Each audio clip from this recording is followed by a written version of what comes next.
Radio صدائے حریت جموں کشمیر سے سنیے تازہ خبریں۔ مقبوضہ کشمیر میں محدود پیمانے پر پوسٹ پیڈ فون کے کھلنے کے تھوڑی دیر بعد SMS سروس بند کر دی گئی۔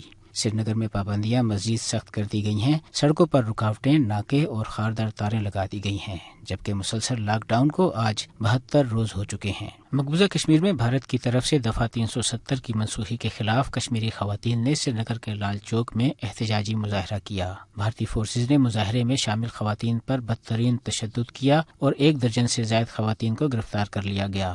گرفتار کی گئی خواتین میں خواتین کے حقوق کے لیے کام کرنے والی کارکنان کے علاوہ سابق کٹھ پتلی وزیر اعلیٰ فاروق عبداللہ کی بہن اور بیٹی بھی شامل ہیں۔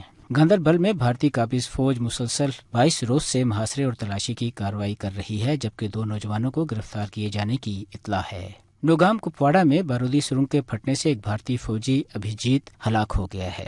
کشمیری پنڈتوں کے نمائندہ ستیش محلدار نے بھارتی حکومت سے مطالبہ کیا ہے کہ وہ مقبوضہ کشمیر میں دفعہ 370 بحال کرے اور پابندیاں اٹھائی جائیں۔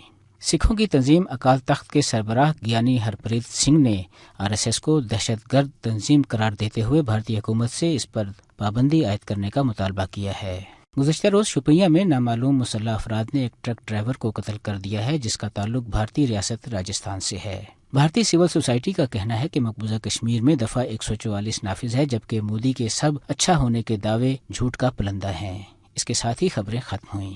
جموں کشمیر کے تازہ حالات میں 2 طرح کے نفسیاتی اثرات 2 طرح کے طبقات میں نمایاں ہیں، جن میں ایک بھارتی فوج ہے جس پر طویل ڈیوٹی کے دوران یہ اندیکھی، انہونی اور ہو کے عالم کی صورتحال کا سخت ترین اثر ہے۔ فوجی ذہنی دباؤ اور ڈپریشن کے باعث چڑچڑے، غصیلے اور اپنے ہی ماحول میں لڑاکو بنتے جا رہے ہیں، جس کا نتیجہ پہلے چھٹی کی درخواستوں اور اب خودکشی کی صورت سامنے آ رہا ہے۔ دوسری جانب عوام تیسرے ماہ بھی گھروں میں محصور ہیں اور ان حالات کا چھوٹے بچوں اور خواتین کی نفسیاتی صحت پر برا اثر پڑ رہا ہے۔ حال ہی میں ریاست کا دورہ کرنے والے ایک بھارتی وفد کے رکن جو بھارت کے مانے ہوئے ماہر نفسیات بھی ہیں نے دلی میں دبے دبے لفظوں میں اسی جانب اشارہ کیا۔